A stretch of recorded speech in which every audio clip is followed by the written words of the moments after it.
Okay, good evening. I hope we're on the air live and hope I got a microphone. Yeah, my little green lights are working. So I've been having a little bit of a sound problem on this end. So I had to reboot the computer. That's why I'm a little late getting on tonight. And then, of course, it wanted to update. Yes, we are back on Google Hangouts. We're going to do it for tonight. Got a call a little while ago and Sparky asked me to go ahead and do it back here on Google Hangouts for now. And anyway, I see we got a couple of viewers. So the link is posted on the Stunthangar forums under the At the Bench thread. And I'll go ahead and post it up here for right now. I don't think it matters if I do. Oh, there we go. Okay, so it's now in the chat box that you can see if you're watching this on YouTube. So welcome back. Welcome me back. I'm back from my absence for a couple of weeks there. It was a little spotty, but Charles took over for me and did great. I'm glad to see we got viewers coming in. I was hoping that with all of our hopping around and trying new systems that y'all would still be out there waiting for us. So I'll sit here and wait for you to come in and visit me and talk about airplanes and building and stuff like that. And as far as my recovery goes, I believe I'm going to be back out in the shop pretty soon. I've actually gotten up and walked away from my walker without thinking about it a couple of times. Of course, it didn't take too many steps to remember, but the fact that I'm doing that tells me I'm recovering the use of my legs now. So I'm real happy about that. It's been a long haul. And I'm glad to be back on here. Hopefully we'll be back to normal doing regular shows, always in the same place at the same time would be my preference. So anyway, I don't have any brilliant oratory to start the show up with, but I'm ready to talk about whatever you want to. I think my buddy Wayne's coming over tomorrow, and we're going to try to get some things out of my shop, bring them to the house where I can get to them a little better, and help me get back to work on my Cardinal. And I'll do that until I can make the trip back and forth to the shop. And it's kind of a bumpy 150 feet or so to the shop, and best for me not to be out there unsupervised, shall we say, until I get back up to full strength. But hopefully we can play around, have some fun, and I want to get a bench sander set up in the carport, along with a place where I can paint, and also my sanding box with the box fan and filter on it. I can't sand in the house where Holly tells me I can use the whole dining room table as far as she's concerned, but don't think I better sand in the house. But I'll have the box fan powered sanding filter out in the carport with my other tools, and it'll be about time. As soon as I get a little bit more sanded out, it'll be about time to spray some dope. And I have a text message coming in. Let's see if it's a phone visit from one of our loyal viewers. And it is Charles Carter. Betty's looking for me. I missed everybody but Terry. He heard me and signed back on for a moment. Oh, wait a minute. Wrong one. I'm not sure if he's going to make it this evening, but he's going to try. Okay. So that was Charles saying he may or may not be here. And while I'm talking here, let me go over to the other site and make sure people aren't over there waiting for us, because could happen. Since, like I said, we've been bouncing around so much that they could have actually done what I told them and started hanging out on the other alternate site. And it says I am entering a video meeting, connecting, loading, camera, come on. Hope it doesn't get crossed up trying to use the camera in two places. Okay, nobody's over there. So, yeah, we'll close that. Just making sure that people aren't confused about where we are tonight. We are on the Stunthangar Hangouts with Google Google Hangouts via YouTube rather than the Appearin site, which has been used for the past couple of shows.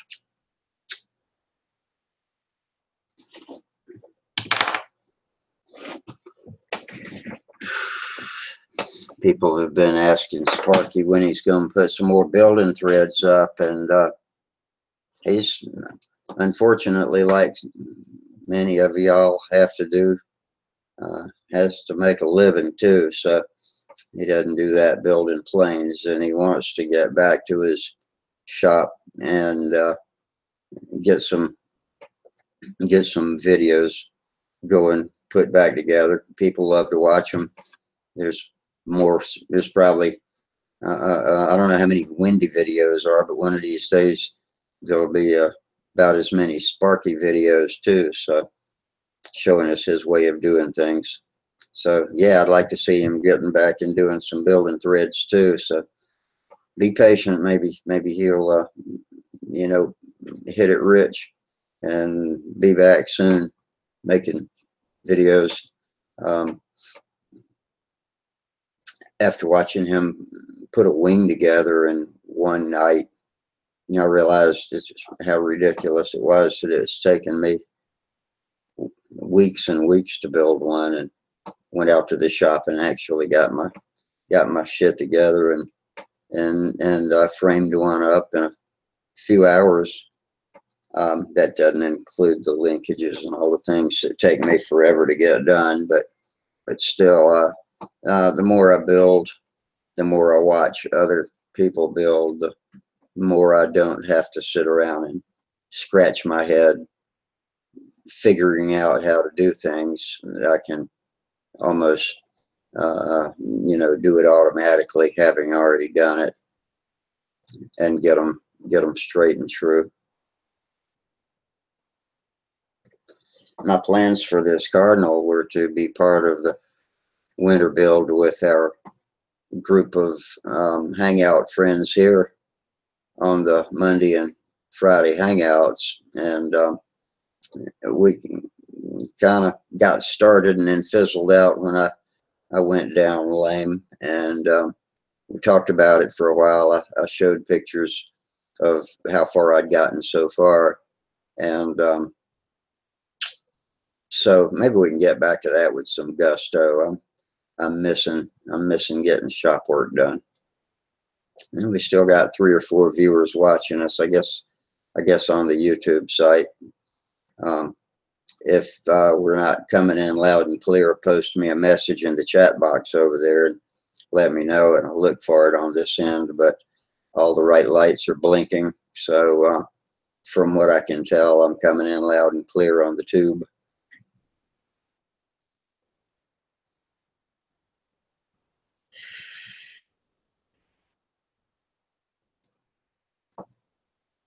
And Sparky did say he might try to drop in tonight, but don't know if he's gonna. He wasn't sure if he was going to get here or not, but he was going to try to. So I hope he does.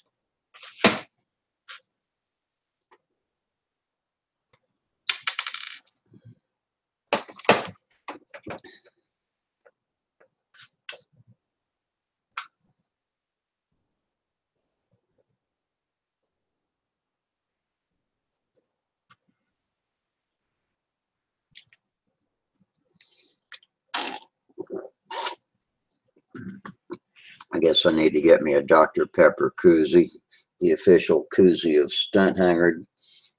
Soda drinkers everywhere.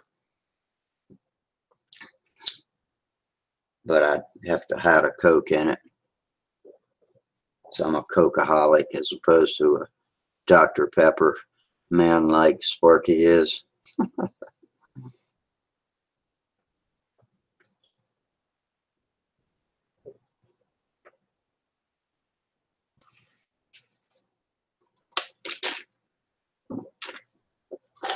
There we go.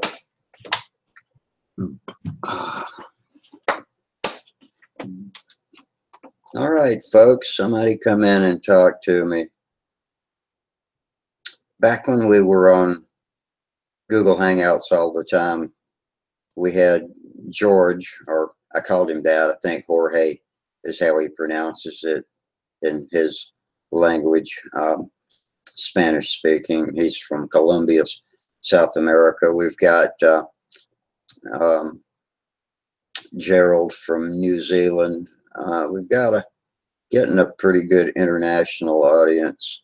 And who else? We had, I can't not remember his name now. We had another from another South American who's escapes me right now. But I'm glad to see people dropping in from all over. Hey, and we finally got a live face to talk to. Hey, how you doing? How are you, Rusty? I'm doing pretty good. I'm actually recovering fairly quickly, so I hope to. Well, that's a good thing. Hope to be back in action. Yeah, I've gotten up and walked away from the walker a couple of times. It didn't take too many steps to figure it out, but I hadn't hurt myself in the process either, so that's good. Yeah, it was a slow start. I came home from the hospital Friday, and that was a week ago today. And for a while there, I didn't think I was going anywhere, and all of a sudden, the recovery starts picking up the pace. Once I started doing some PT, it absolutely picked up the pace, and now I have good days, and I make myself worn out, so the next day's kind of tough. But you know, you expect that, anybody that's been through this kind of thing before, and so I'm good. So what you got on the table tonight? Oh, I'm getting there. I'm building a hurricane. This is a wing, and I made my own changes. I put on hollowed out solid wood, or hollowed out tips, and Yeah. a Bellcrank. I did my own. I call it the I-beam suspension Bellcrank. You ever seen one? Let's see. I'll get the camera on it. Okay. Let me lock your picture in big. Oh, I see. Okay. So it's first there was the spar. 16th plywood strip. Oh, I see. Okay. And then on the top there, right here in the center, oops, right there, is a piece of 1/4 inch by 3/8 wide. And then I put these on the side here. So when I put the sheeting on, it'll all be connected to the sheeting. Yeah. And then, the 1/2 inch thickness of my profile fuselage, will also be in this area right here. Well, that looks as strong as it can be. I don't think anything's going to jerk out of there. I mean, on the bottom side, you see. Yeah. I mean, the another thing that I noticed that I didn't notice on a hurricane is the point here where my thumb is. Yeah. Is close to where CG is.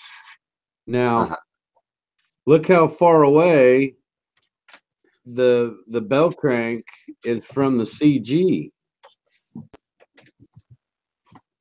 1.75 behind the CG. What is there really a rule of thumb on that? I don't know. There was a big write-up or a big a topic. It was on Stunthangar, and Sparky's always been kidding me to ask everybody where is the proper where to mount your Bellcrank In relation to the CG. right. Yeah. Right. It was a big topic, and a lot of guys had a lot of different opinions. But the Hurricane that I have now, it flies really, really good. And this is a kit. Let me put my camera back. But this is a kit, a Brodak kit, and the so is the one that I'm flying. But it was handed me. It was handed to me. Someone handed it down to another guy, and I got it. And it's a Brodak Hurricane, and it flies really well. But I didn't know that this wing was tapered in two different ways. You know, that's a reason why I think this wing flies excellent. So, but I didn't never really seen the insides of it, so I don't know how the Bellcrank is, but I couldn't live with just that one little piece of plywood with a bolt sticking up.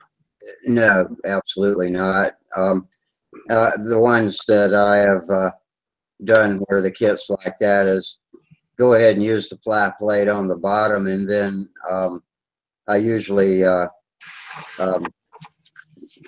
put a longer screw through it so it reaches up to the top spar but doesn't actually touch it or go into it, and then I epoxy a piece of hardwood that butts up against the screw, and then at the other end against the nearest rib, and that ties the top of the Bellcrank from being pulled in that direction. I think as far as I can tell, if you pull it as hard as you can, it's as secure on the top as it is on the bottom. So that's my way of having done it.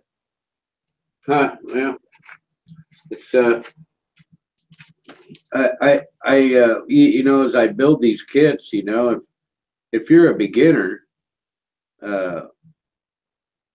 and you don't know these things, and you just go build right off the kit, right off the plans here, I don't even feel safe. Why don't they make these changes? Or, you know, I don't know.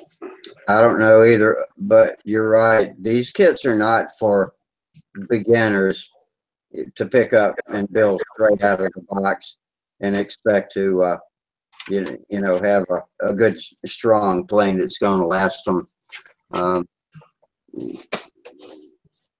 But the Bellcrank is one of the main things that should be just changed out of all of the kits from mounting it just with that one ply plate. Yeah. I mean, this kit shows, you know, adjustable lead out. There's no adjustable lead out on it. Yeah. No weight box. I put a weight box in it. And what did the wingtips from the kit look like? Did you make these out of the kit wood? Or That's what they look like. 8 piece of wood. But yeah, I got these. I got these babies hollowed out right in here. Let's see. Yeah, I was going to ask you how thin you had hollowed them. Oh, about 1/8 of an inch. Yeah. And then now my Cardinal kit's got a bunch of wood you I stick did this together type to make of a lead solid. out adjust. Yeah. Oh yeah. That's really super light. This wingtip here, it weighs a 1/2 ounce. And the weight box is right there. Yep. And this I got this wingtip down with the weight box and all to 6/10 of an ounce. I added 1/10 of an ounce with the box and the screw. And let's see, landing gear. I changed the landing gear too. I've got it's going to have a, it's going to be all nice and boxed in. Yeah. I got made covers for it. And also what I did different is landing gear. This airplane, when you take the stock landing gear wire and put it in there and you use the wheels, well, that's great for asphalt, dude. Mm-hmm. But flying on the grass, off the grass, and I'm still beginner, we're flying at the grass at the Nationals. This plane here last year, the Hurricane that I got, I went to take off on my first flight, and my crew guy let go of the airplane, and it went 2 foot forward and died. The prop hit the grass. The prop dug in. Yeah. Yeah, and the thing of it is they have 3 circles, and I was flying on this one middle circle the day before practicing. Well, guess what? I should have went on the other circle also and flew because it was completely different. Mm-hmm. And yeah, I couldn't take off. It ended up being, if I would have had more height on my prop, and also the pants, there was wheel pants on there, and that was another cause of it. So this time I bent my own landing gear, and I added it's 1.5 inches higher. And I'm going to try it. Difference. That's a lot of difference. Yeah, it is. I was going to go 1 inch, and I set it up, and I was like, no, I'm just going to see anyway. Everything is done in a way to where all I got to do is just undo 2 bolts, pull everything out, put my, the original set of wires back in if I want. Yep. But I'm starting out with 1.5 inches. And I like these wheels. These are 2 1/4, I believe.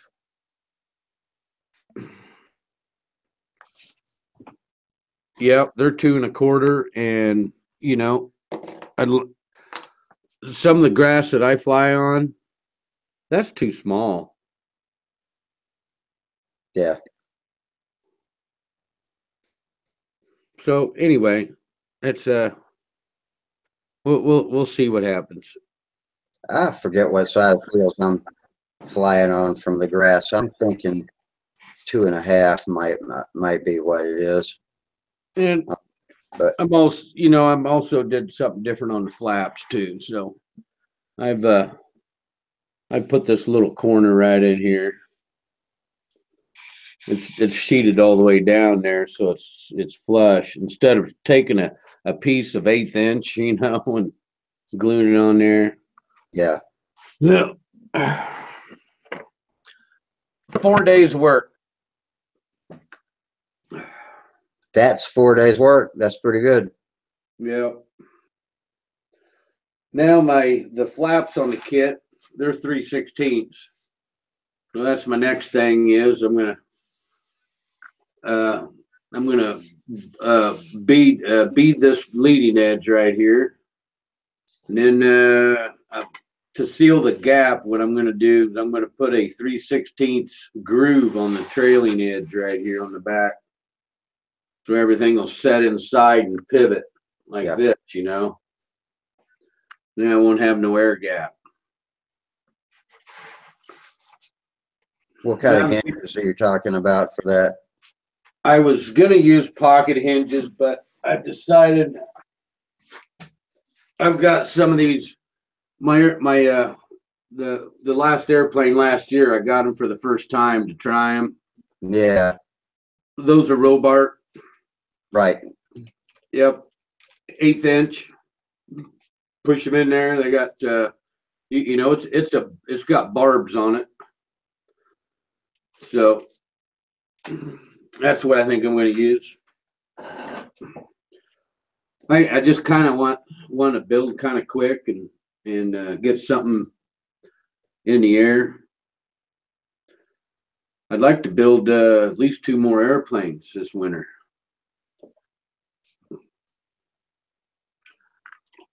I'm glad to see you guys getting so serious about it. Well, it's building season's on, dude. Yeah. And I got another project here too. This is my cat's meow here, buddy.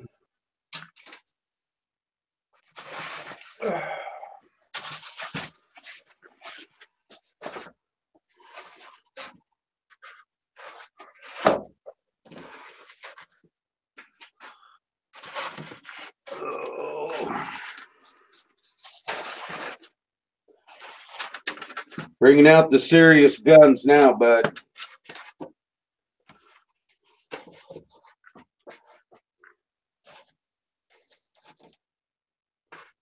This is a Shrike.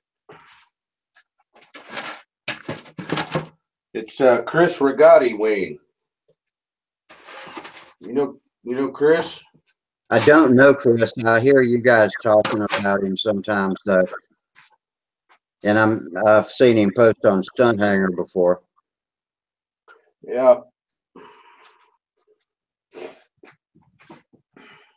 Okay, so that's a swept lead edge, right? What's that? That's a swept lead edge. A swetch. What'd you say? Swept backwards. Is it a swept? Oh, swept. Oh, yeah. Yeah, it's swept backwards and it's tapered. Okay. And it's that's what the it's got cores that you pull out. Yeah. And then he's got the cores. There's paper in there, newspaper. Mm-hmm. That's to hold the cores in for you while you're storing it. So everything's copacetic, as straight as an arrow. It's already got the hinges already cut and slotted. Perfect. Man, yeah, that's a real beautiful piece of work there. Oh, I know it is. And I love the wingtips because see how it's cut at an angle. It's slanted. Yeah. Yeah. This will be a nice airplane. I guess the only thing I need to, all I need to do is right here where my finger is in that area somewhere is get myself a Bellcrank install on it. Mm-hmm. You know, get my flap horn and everything ready. Get it. I could glue this thing together and get an airplane pretty quick. Would be nice to have a take apart, but at this far of the stage of the game, not too sure how well that'd work. And Jamie just joined us. Hey, Jamie, how you doing? So, Howdy. hey. Hey. How's it going tonight? All right, I reckon. We're all back on Google Hangouts, just like in the good old days. Oh, how come? Sparky called me this evening a couple of hours ago and asked me to put it up here, and so I said I would, and that's mainly why. Now I think his traffic's falling off, and he wanted to give it a boost, and so we give it a try. He told me if if the kids run us off, then take off and go to the other. But I hate having to do that. But we'll see how this goes.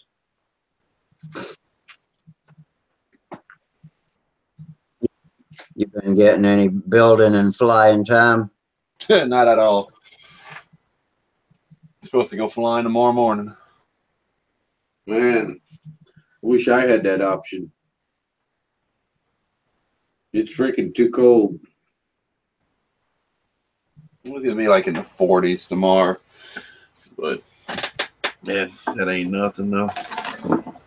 That the sunshine in the 40s isn't so bad.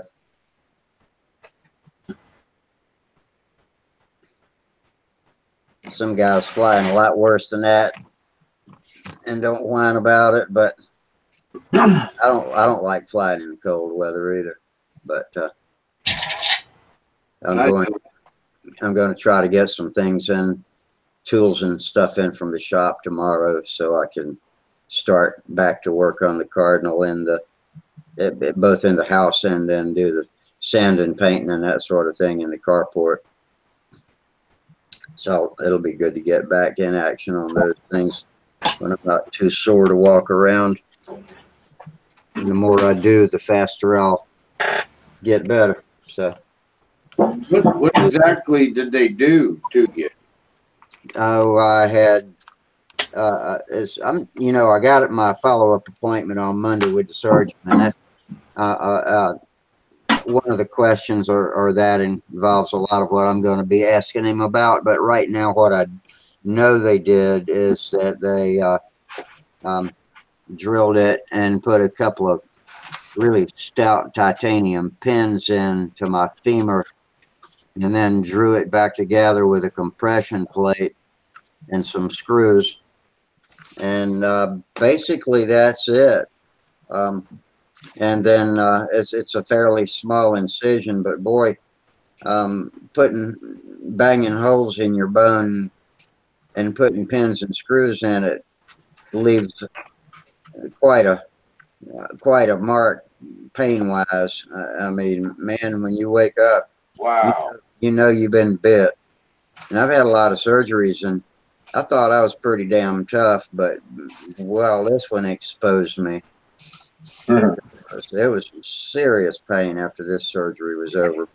I came home last Friday, and a week ago today, and for the first couple of days, I didn't think I was getting anywhere. But throughout the week, off and on, I've had ups and downs. But gradually, I can tell I'm making progress, and I'm getting to where I can, walk without the walker a little bit. I've gotten up and walked away from it, just forgetting it, and so that tells you something. But I didn't get very many steps before I remembered it, but I had something to grab onto, so I didn't hurt anything.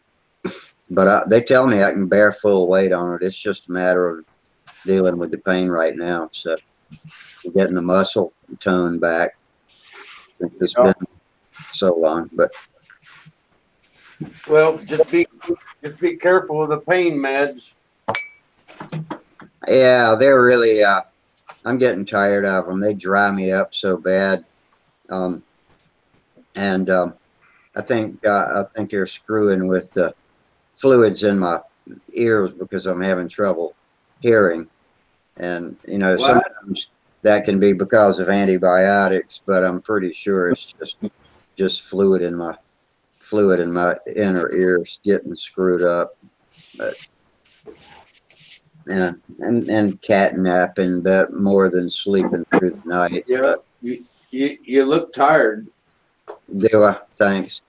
Yeah, I am. I mean, you don't look terrible or bad. I know what you mean. You just look tired. I got the old man face hang going on there.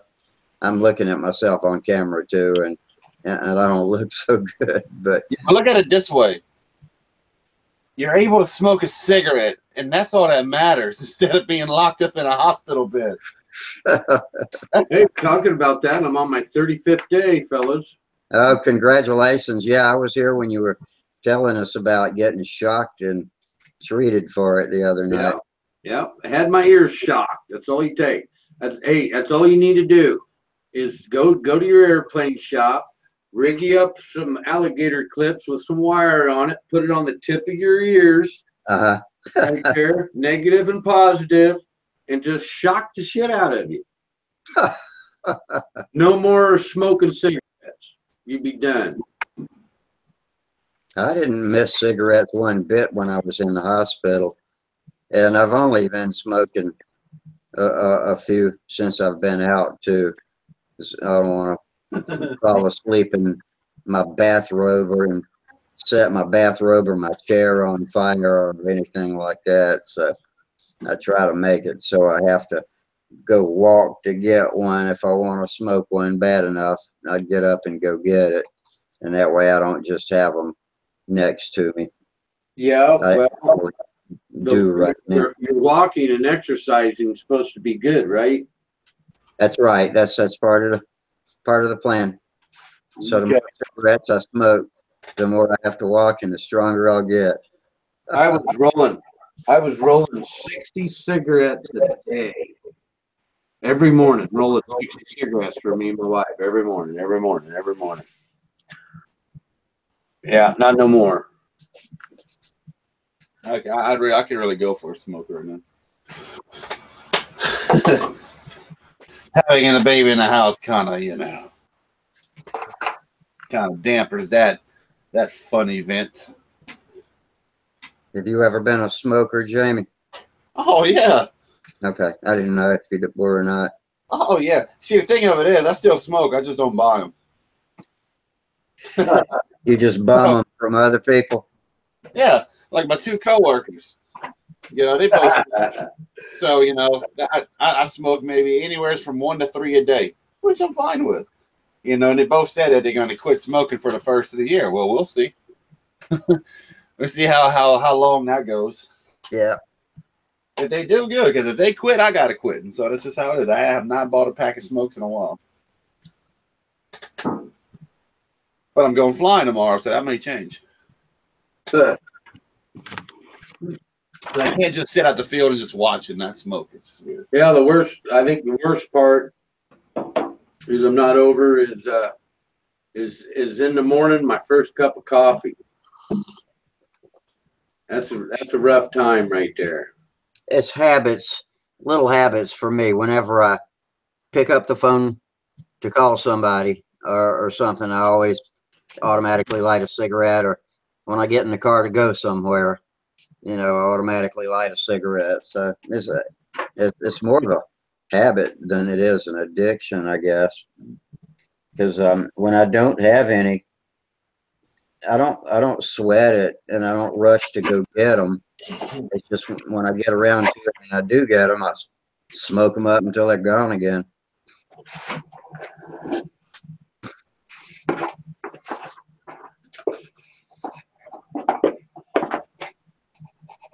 Oh, man. Yeah, these might be a little too tall, maybe, but I don't give a shit. Are those 330 seconds? What's that? Is that 330 seconds wire? For my landing gear? Yeah. I thought it was 1/8 inch. Hang on a minute, let me measure. I thought it looked like 1/8 inch, but now you got me wondering.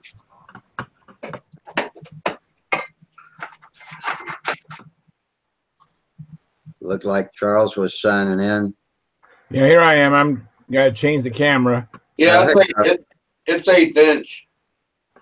Oh, is it? That's some pretty stout stuff. Yeah. Well, that's what come with the kit. Now redoing this, my wire, I've actually taken a 1/4 ounce off the weight off the wire. So that's good. Hi, Charles. Hey, what's up, you guys?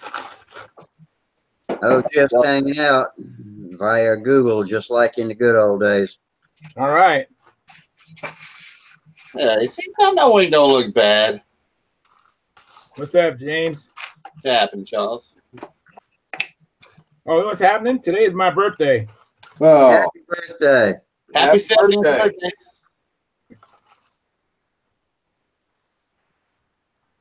How old are you, Charles? I'm 60 years young. Wow, a benchmark birthday. Yes. Man, you don't look 60. Come on. Thank you very much. Dang, I feel terrible now. You are, I'm only a year older than you. No, Don't feel 20 terrible. years older than you. Oh Don't yeah, feel you're terrible. born in '57. Yeah, born in 57. My dad was too. Except January 19th or 20th. All right. How's he doing? He's still an asshole. And not from old age yet, huh? So in other words, he's alive and kicking. What happened? I missed it. Oh, he asked me how my dad's doing. I said, oh, he's still an asshole. That means he's alive and kicking. Yeah. Pardon me while I eat in front of you guys, right? I was kind of anxious to get back on the show. So I have a sandwich Good. I'm going to eat in front of you guys. That's fine. We do it all the time. Just don't drink a beer because then that's going to be influence. Oh, okay. There you go. There you go, Rusty. Coming Yeah, from look the at guy. that. Oh, wow, man, that's standing up there like a stork. Sure is. Yeah, buddy. I might have been able to get by with just that inch instead of inch and a half. But, you know, I'm going to be carrying a 12-inch prop on it, too.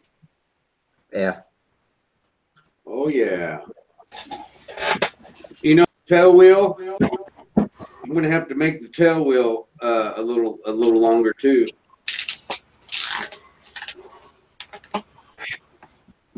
You going to fly it out to the next man? I don't know. Hey, Nate, Jamie, when you go to the Nats this year, take a look at it right here. Look. Take a look at that. See this? See this thing right here? It's going to kick your ass. You see that right there? You see that? You see that 109? Yeah. It's going to bust that ass. I promise. Oh, All right. sweet. A Hurricane versus a German M109. Not only is it building season, it's talking season now. You know what? That's nothing wrong with that. Just bring it. That's right. That might just be the name of this plane. Ass kicking. I had the bastard last year. Now it's time for the ass kicking. Well, you know what? I'm going to do a winter scheme on mine. I'm going to call it Snowplow because I can fly right now and you can't. I thought I think we don't have the same wings because I ain't got a carved shit for my wingtip, unlike you. What? I got a carved wingtip. Yeah, I was saying mine don't. Our wings are supposed to be about the same or similar, but my wingtip is just like a regular flat sheet with, you know. Well, I'm lazy. That's why. Because I love when you put the covering on. Oh yeah, it wraps right around it. Yeah, I agree. Perfect wingtip, dude. I like it. Just since you got your wing right there in front of you, from the very point where the two halves join, Yep. in between the landing gear, the very center, to the back of the trailing edge, down that center rib, down that R1 rib. What's the distance?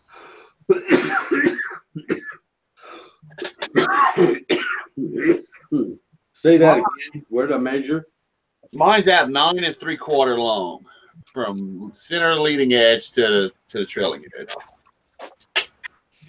Well, you mean all the way to the trailing edge from the leading edge? Yeah. All the way there? Okay, hang on a minute. Got to get a different measuring tool. That, I mean, if you got your drawings right there in front of you, just measure it on there.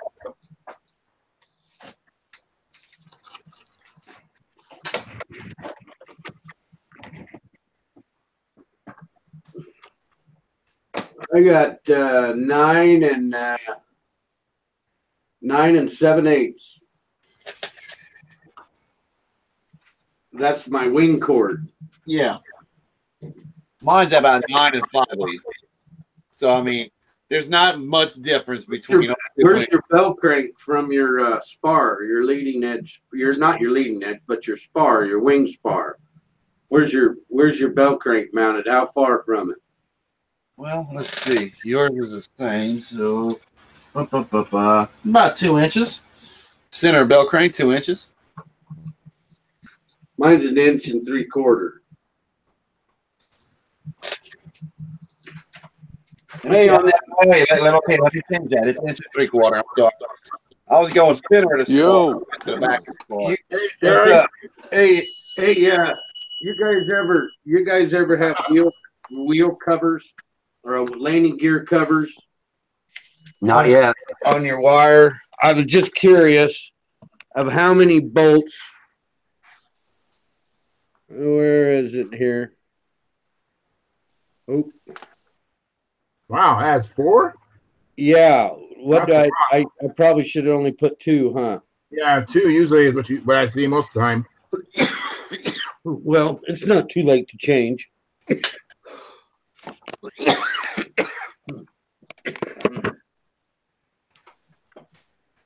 Well, that sucks. 4's good. I mean, what's the problem with 4? It's just a teeny bit of weight. Right, just the weight. It's at the CG, so it's not going to really hurt anything. As long as it's not forward of the CG. I think 2 holes looks better than 4 holes. If it hasn't weakened the wood, I mean, there are engineering standards about how much in between and how much outside of the holes there's supposed to be when you drill. It's ED. Yeah, familiar with it. Hey, see, like my wing, my landing. I mean, okay, is that how your landing gear is supposed to be mounted in the wing, or was it optional for you? Well, I made this like that. I had to take the 3 ribs here where the block goes in. I had to make that I had to make that deeper landing gear block to go deeper so I could put these covers on. These covers are plywood with bolts at top.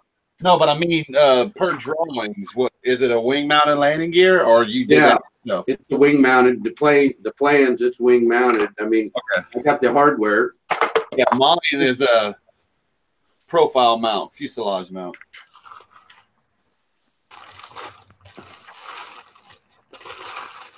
Hey, Jamie, did you get your exhaust stacks? Oh, yeah, got them right here, baby. All right, man. All right. Just making sure. Merry Christmas. Oh, yeah, appreciate it. Hey, Merry Jamie. Christmas. No problem, buddy. On the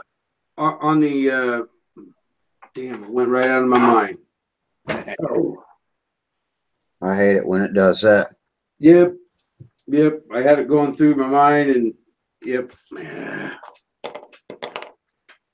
Well, happy birthday, Charles. I was logging on when I heard it was your birthday. Oh, thank you, man. Yep. Yeah, I went flying today. So in May, I got 10 years on you. Get up. Wow. Get up, Bert. It's all the same.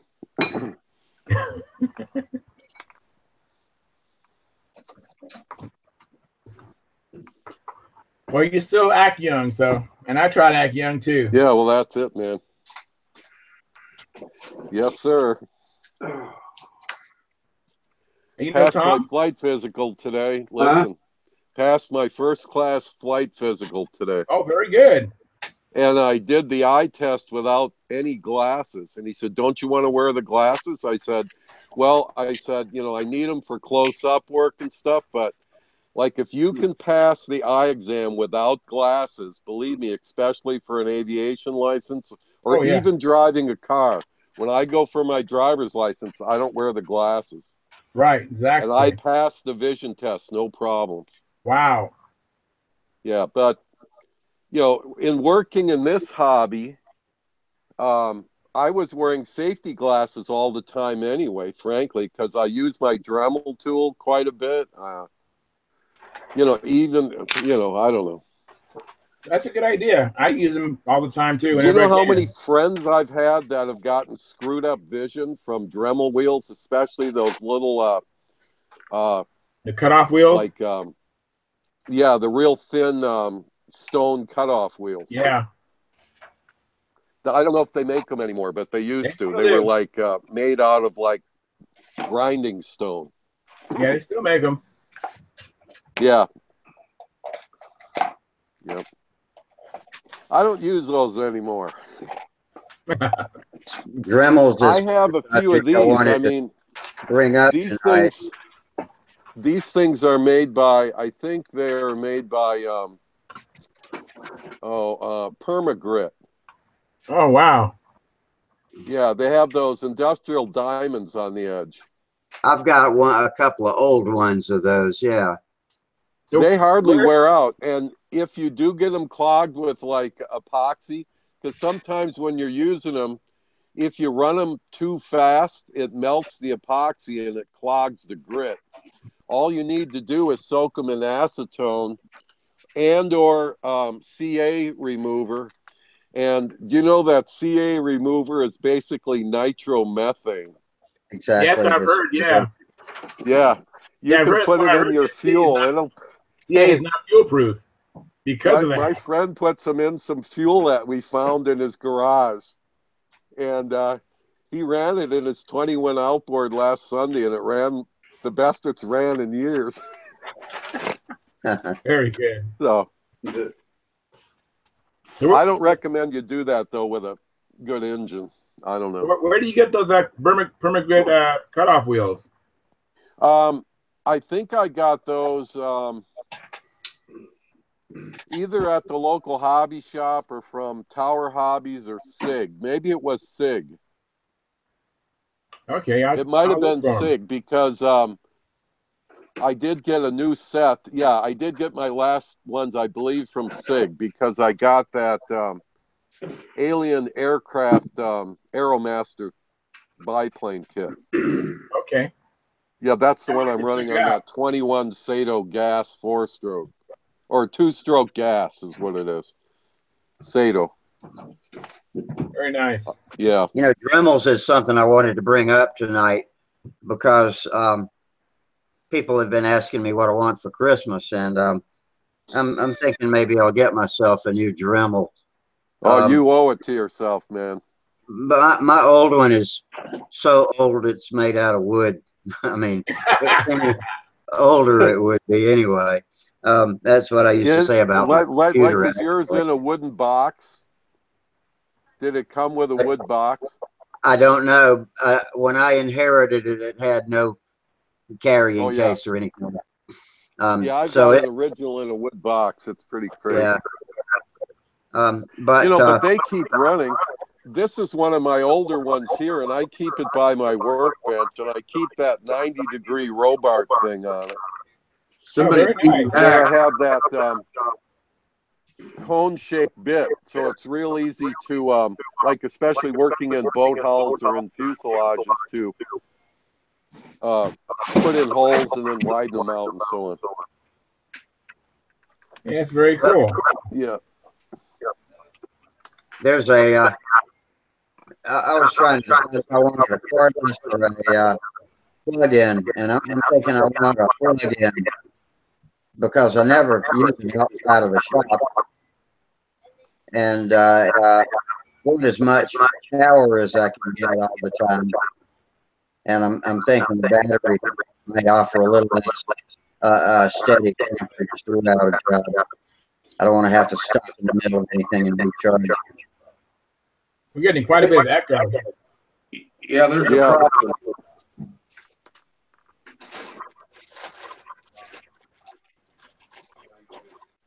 So I was looking at the Lowe's website today, and it looked like the Dremel machine, if you get a battery recorded, then that's the two main different choices. You pick one or the other, whichever your preference, and it's about $99 for the Dremel main tool and a little kit pack that comes with some basic tools. So, Hey, you guys have problems with feedback? Yeah. Yeah, man, it's bad. Yeah, I can barely understand them. okay, let's see what's going on here. Wait, it stopped. It's better. Anybody hear an echo when I talk? Not now. I heard one when you talked. I don't know. Testing 1, 2, 3. 4. 5. Sounds okay. Yep. All right. All right. All right, let's try that again. Rusty, because I didn't understand most of it. What about when I'm talking right now? Are we clean or are we getting all broken up? Just a little bit of broken up, just a little bit, but it's understandable. Okay.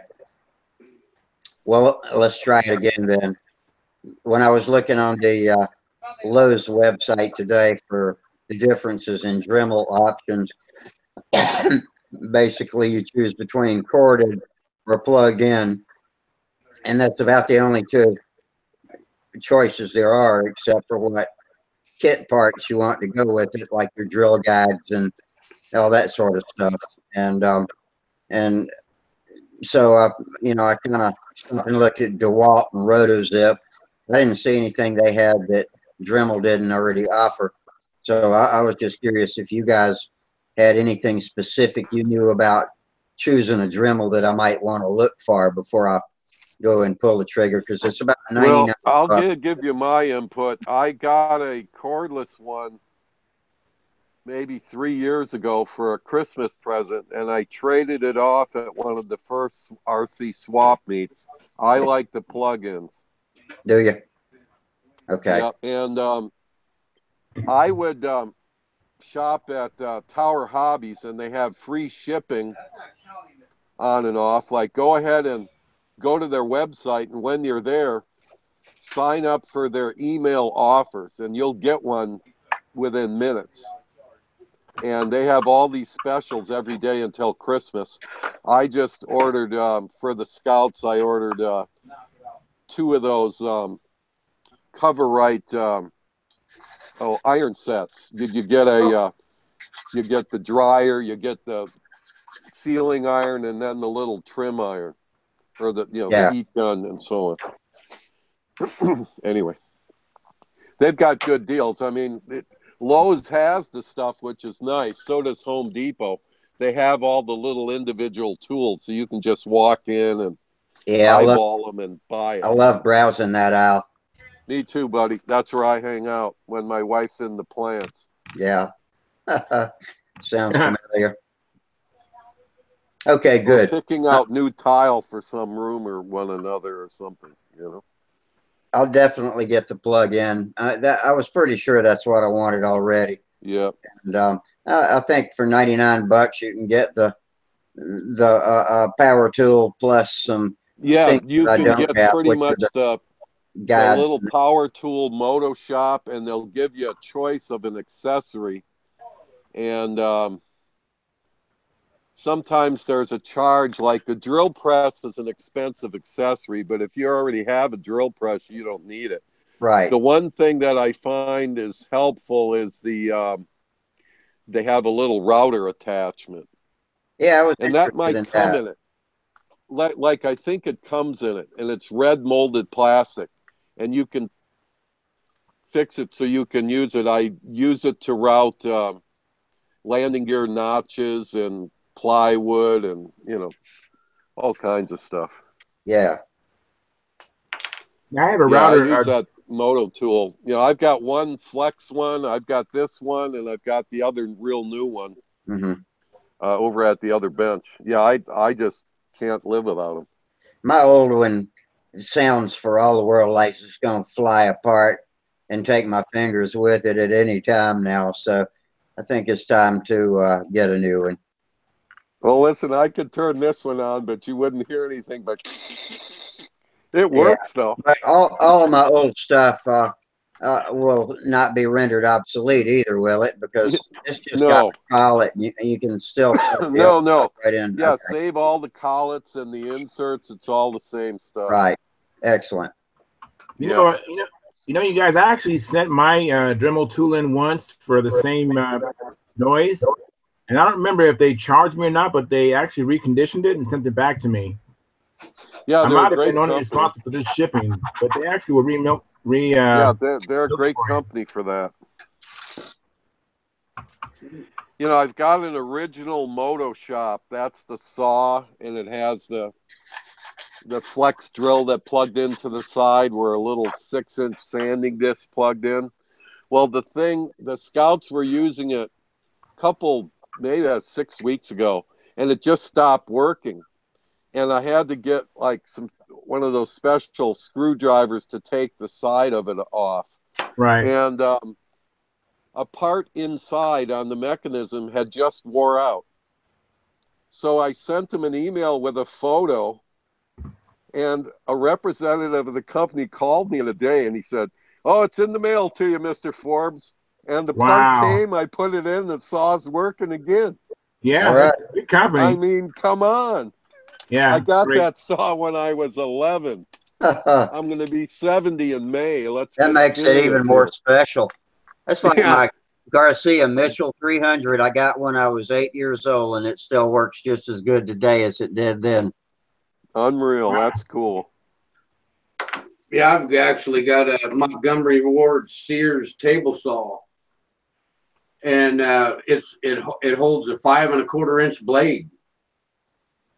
That's it, Wow. Nice. and it's brushless. Very nice. It's perfect for the for a modeler. And I'm going I to know tell you what what, I it was like. probably made here. Another thing I'd like is a miniature tabletop chop saw with just a little cutoff wheel, almost like a Dremel type cutoff wheel, and Yeah. you know, something for cutting music wire and stuff without Yeah. having to chase it across the room or see where You know, it clamp it Listen, in place. Harbor Freight has one. I use it to cut down 223 rifle cartridges. You cut them below the shoulder, and you make 300 blackouts out of them. Do you know what I'm talking about? Yep. I know. Okay. But I know believe Well, you don't anyway, have- I use that little saw. You get it. It's a Drill Products saw. You get it at Harbor Freight. It's under $30, and they have 2 blades that come with it. But while you're there, buy some of the extra blades, and they have a little higher end blade with more teeth per inch, and that should do you. It cuts through that brass rifle cartridge just like butter. But Yeah. I realized music wire, you may have to change to one of those diamond cutoff wheels or something. Maybe the hacksaw blade will do it. I don't know. But music wire, usually you need like one of those. I like to use those laminated blades, tough grinds and stuff. It looks like it's made with fiberglass, but it has diamonds in it. Excuse me. And they won't come apart on you. Okay, they won't splinter apart. Yeah. But check that little saw out, that little chop saw at. It's made by. It's Harbor Freight, and it's Drill Products.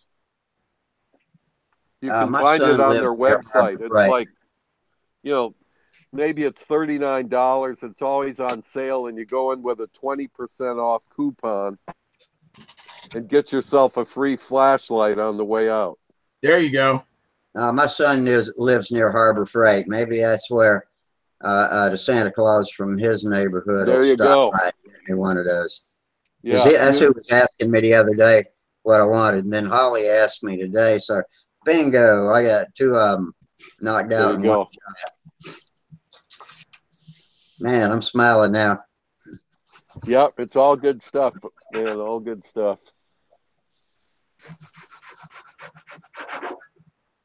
Tom, earlier I was going to suggest on your landing gear, Yeah.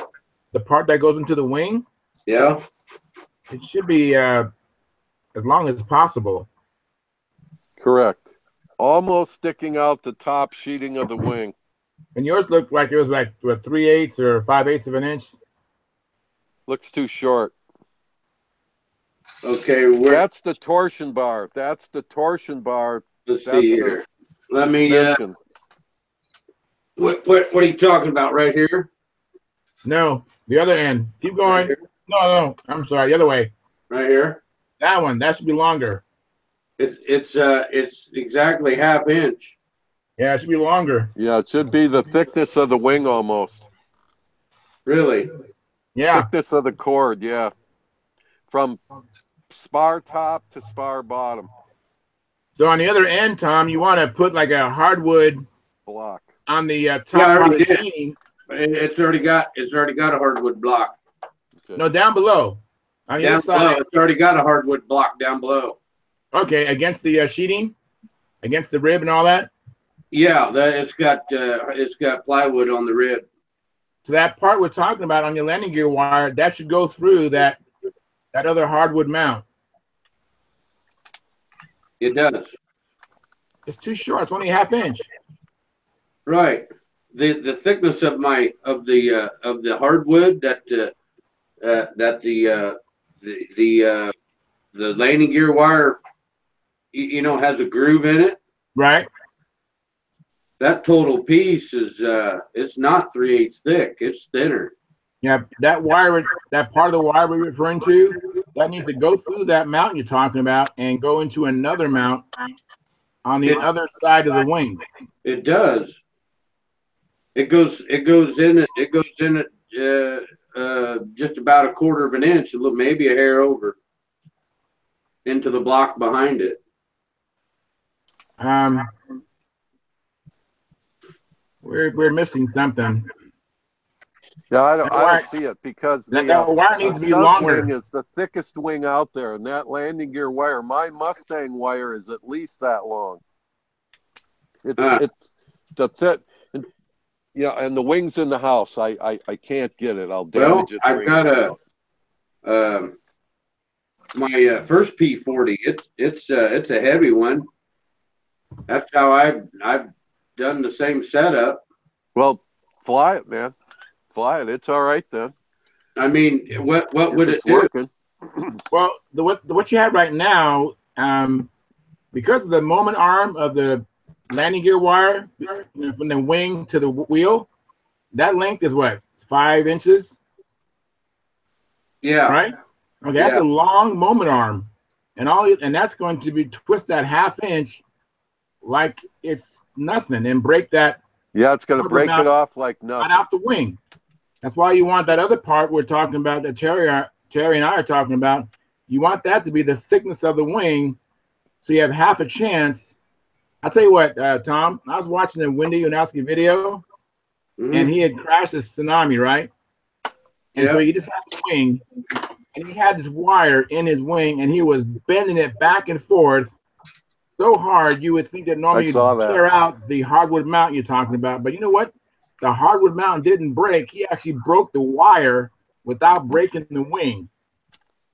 That's the kind of technology that Terry and I are talking about.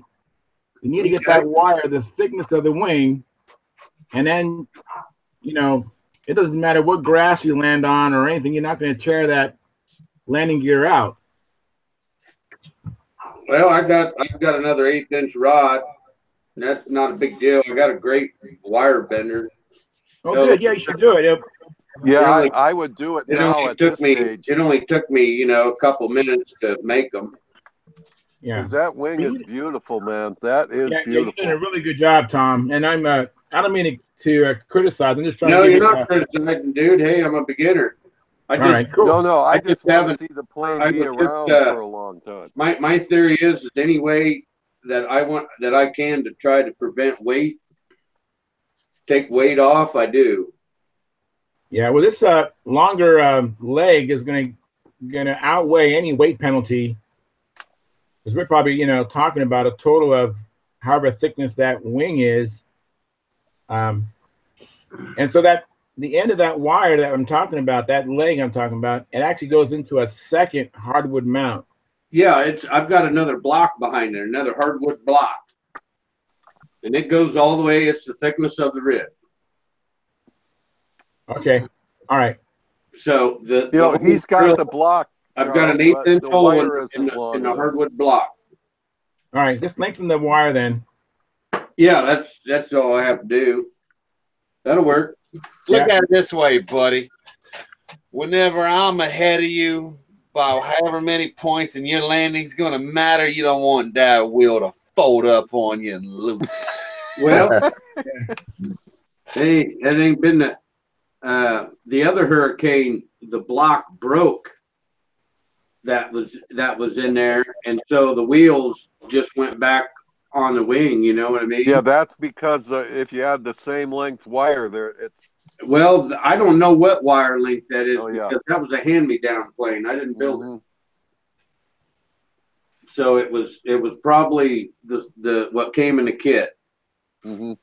And anyway, I opened up a little hatch in there to glue that block back, and the reason why that block broke is because I think it makes more sense to epoxy that block onto the plywood that is glued to the rib. Absolutely. They glued the block to the other side of the rib that was balsa. Mm-hmm. You see? Yeah, So not secure. it was really easy for it to just break the balsa wood off of the plywood that was glued to it. Mm-hmm. So this time, this kit, it's the same kit that this guy built this other Hurricane. It shows the plans in here to glue that block on the balsa side of the rib. I changed that. I'm on the other side of the rib. Which, of course, that changed all the locations of the plan on the landing gear a little bit, you see. Right. So I just thought that, to me, that was just common sense, I thought. Yeah. To do, Oh yeah. The only other way around that would be if a person really wants to save weight, is they would just laminate balsa in different directions. Yeah, that's what I do. And then I use 64 plywood. Yep, that'd do it too. Yep. But hell, dude, cross the grains up. Pieces right there, and the plywood that's put on here, it's 30 seconds. Yeah, that's cool. 1/32 goes on that rib, so it's not too bad. I know the plane that I'm flying now, it weighs 46. Excuse me. So it flies really good at 46 ounces, and that's with 1 1/4 inch lead weight on the tail. Wow. So when I get my I-beam, I guess I call it my I-beam suspended Bellcrank. It's just a little heavier, I think, than the piece of plywood. But I'll just keep my weight towards the back of the CG, as much as I can. And I've already got a deal that I'm going to do on the fuselage. From the trailing edge of the wing on back to the tail of the fuselage, it's going to be plywood. I'm going to inlay plywood into balsa wood. So is that a profile or built? Yeah, profile. Why don't you just do the cross-grain balsa? It's a lot lighter and it's stronger. Here, I'll show you. Hold on. Yeah, the bias grain. Both you just there to 45 and use just 2/4. Yeah, here's my little Tony. Okay, and it's just waiting for a coat of balsa, and then it goes to the monocoat room. Yeah, it looks good. See, it's very stiff, and it's sanded. Like you can see here, the wood is sanded. And this is 16th inch balsa, and I use that balsa stripper to just get strips. Yeah, and I got get most of the balsa from the right shadows that the kits come with. Yeah, I got one. That's good. That's it. Yeah, that's the tool. That's the tool. And use CA and lightly sand in between, and it builds. Where I got the idea to do it, it's like the construction of a feather.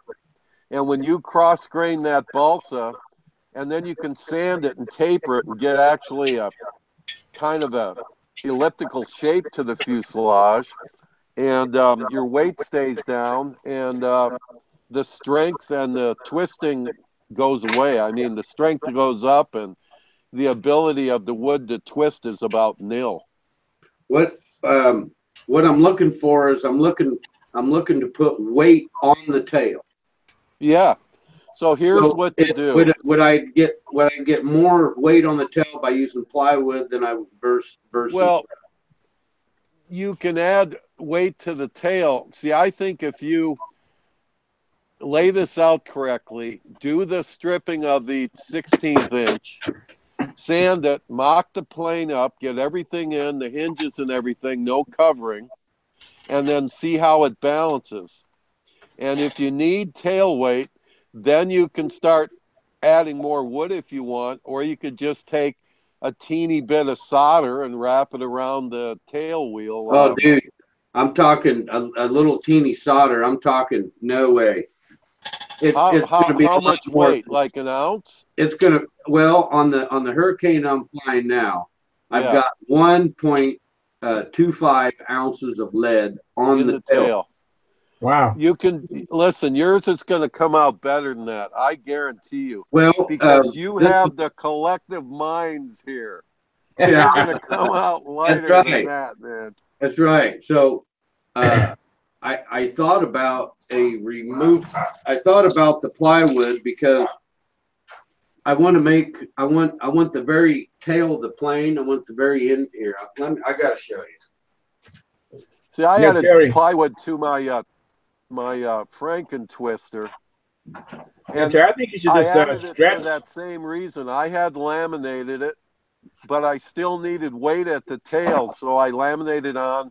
I think it's 32nd plywood on both sides, and I feathered it in nice to give it like a design. Because so that's what I did, and I epoxied it on.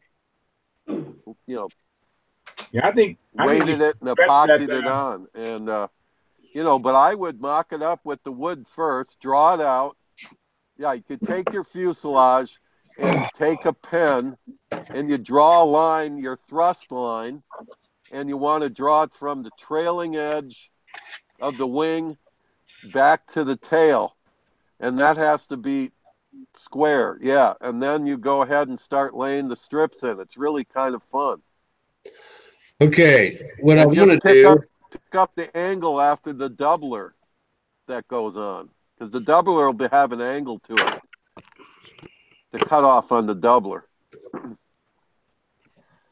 What I want to do is see the end of it. Right here. Yeah. This is there you go. This is the bottom. Yeah. Now, if you look at the side, I want to come back maybe this far, right here, and I want to hollow it out so I can put lead on the inside of here. I want to put lead on the inside. Yeah, but listen, don't commit to this tail weight so quickly. I already How about know. if you build it and it needs no tail weight? Well, I'm telling you, it's going to need it. I'm telling you. I don't know, man. I'm telling you, I've already got you on that. I've already got a hurricane. Where's Judge Judy? Charles, what do you That's say? Right. I'm saying where's Judge Judy? Weight off the front. Here. Take weight off the front. What I'm saying. That's what I'm saying too. Dude, this hurricane's got a real short. It's got a short nose moment. See? But that's good because you want the weight close to the leading edge. That's fine. We'll get you light up front. Don't commit to adding tail weight yet. You can always hollow that out. Well, I'm sorry, but I'm making myself. All right. Well, go ahead. I'm making myself all right. a hatch of some sort to where I can put lead on the inside of it. All right. The other option, Tom, is to just make a new fuselage and lengthen the moment between your trailing edge of your wing to your right here, right? Yeah, lengthen that moment exactly. Make that longer. Yep. That way you keep the plane light. Yeah, between 2 3/4 and 3 inches. It's a magic number. I've got 46 ounces on the other Hurricane, and that has it's got the 1 1/4 lead weight on the tail. Well, I can't dispute that you've done that to the other plane, but this plane might be different. But if you have concerns, I would just lengthen that moment at least 1 inch. Get that any weight, you'll be adding less weight at least that way. Yeah, I do have another fuselage here, prototype. No, that one's good. Just laminate it up, build it. It'll be fine. Put your little weight box in if you want. That's cool. You could get a hold of Paul Taylor. Now this moment here is a little longer. And this fuselage here is a Midwest fuselage, P40 Midwest. But anyway, No, that one you got's good. Just draw some reference lines on it. Put your doublers on and your motor mounts in once they're fit correctly. Get the motor back as far as you can to fit so you can get your fuel tank in between the motor and the leading edge. oh yeah. And See, then on my laminate other the wood Hurricane, strips I just on have and enough room. put your box in the back. And I'll bet you we can build this, because after you get it, before you can drill out your motor mounts. You can lighten them up a little bit. Like if you're running real nose heavy, you can lighten it up without structurally compromising anything. Yep, that's true. That's true. The other one is not drilled out. Yeah. Motor mount for any weight. But you didn't build that last plane, did you? No. No. So, but I mean, it's got to be. I'm just saying, I don't think I would commit to this having to add lead until we get to that stage. But build the box if you wish. That's good. That's planning ahead. Yeah, I was even thinking about if I build a box in there, I could take the lead and I could make another box and melt the lead and pour it into that box and make an ingot. Yeah, well, I don't think you're going to be. I don't think you'll need an ingot in the tail, and that's where I'm sticking. Really, Jamie? What do you think? Should he commit to all this lead just off the start here? Here's what I would do, and it's because I've seen it with my own eyes. Get a hold of Paul Taylor and Jim Lynch, because they both built Brodak Hurricanes, and they both fly freaking amazing. Wow, there you go. And I would use them, to see what issues they had as in tail weight or nose weight, Yep. That's a good idea. Good idea. A little, like, I guess you could call it a weight box in the tail. There's nothing wrong with doing that. You have to add weight. So go ahead and do it. But I wouldn't just start chunking weight in there if you don't have to. No, but I just want to be able to have an access point to be able to put my lead if I need it.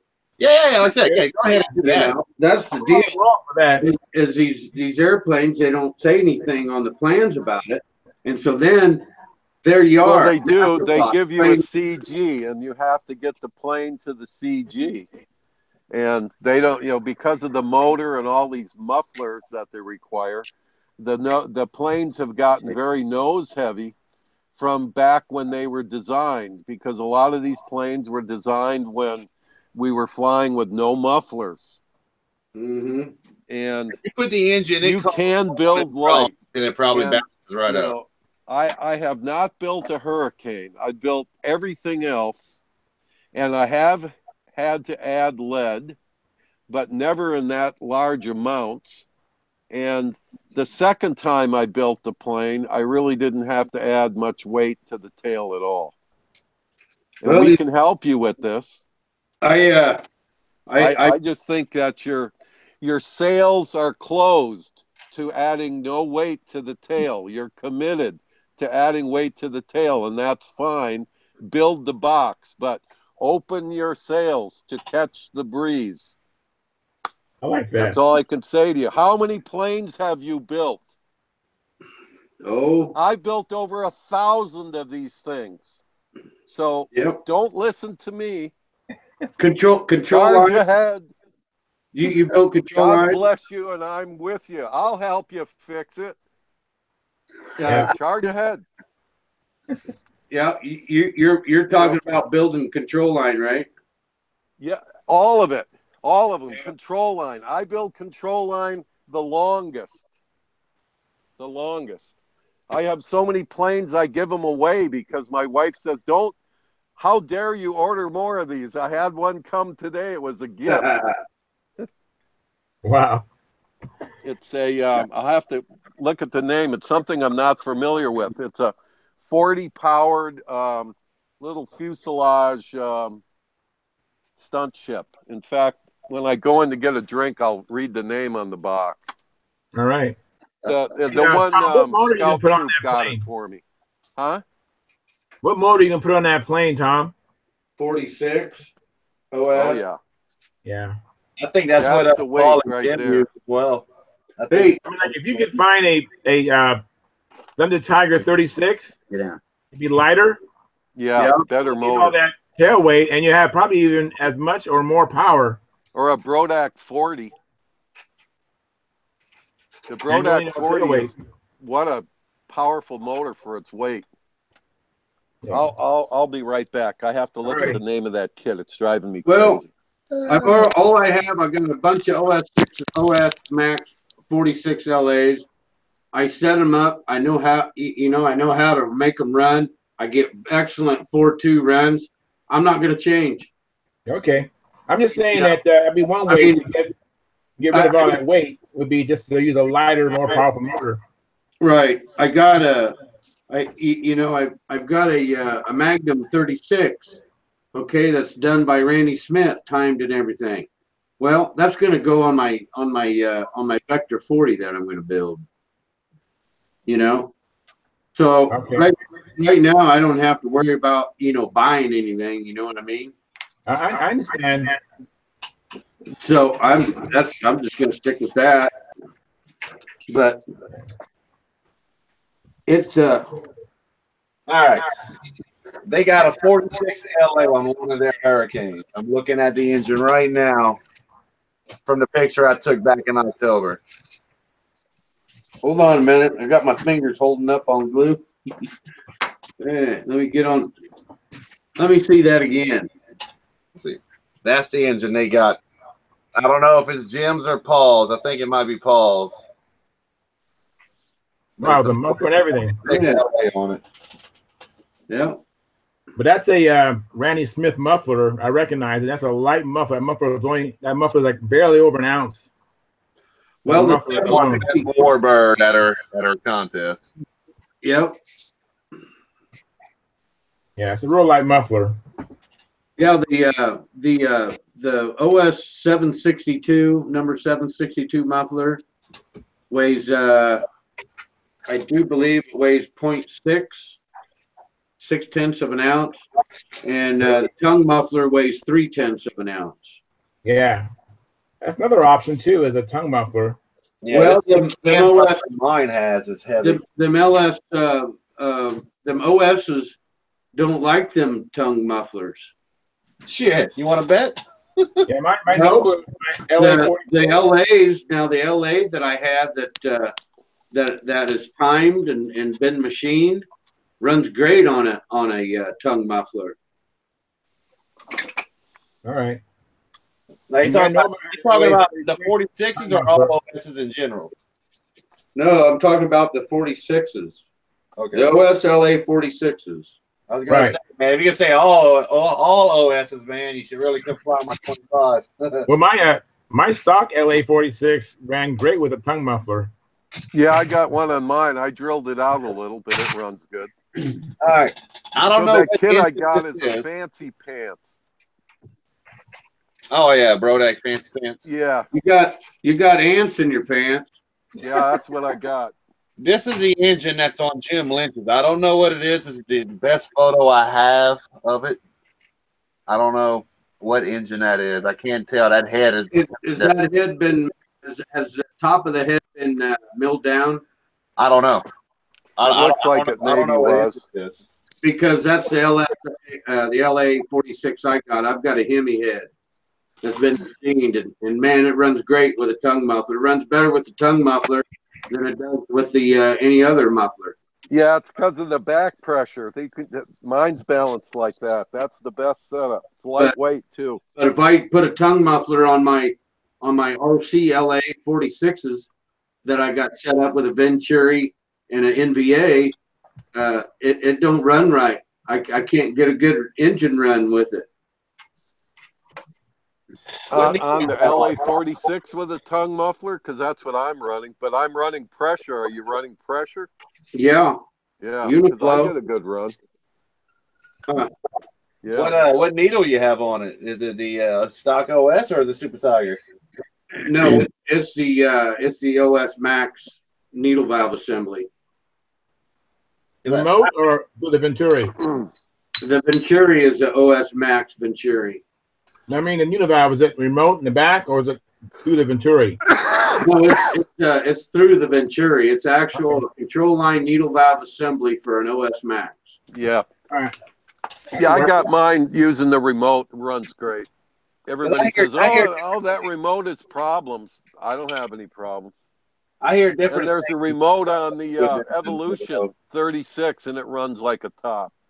I know Jim Lee's got one, an Evolution with a needle valve like that. Runs great, I think. Runs like a top, man. I'm putting it in my little Tony. Yeah. Yeah, nice motor. I hear from different people that Super Tiger needles run better in the 46 LA and then the regular. Well, what it is, it's a finer thread, so you have a better adjustment. So I don't know if it runs better, but it depends. It's a much finer thread count, you know?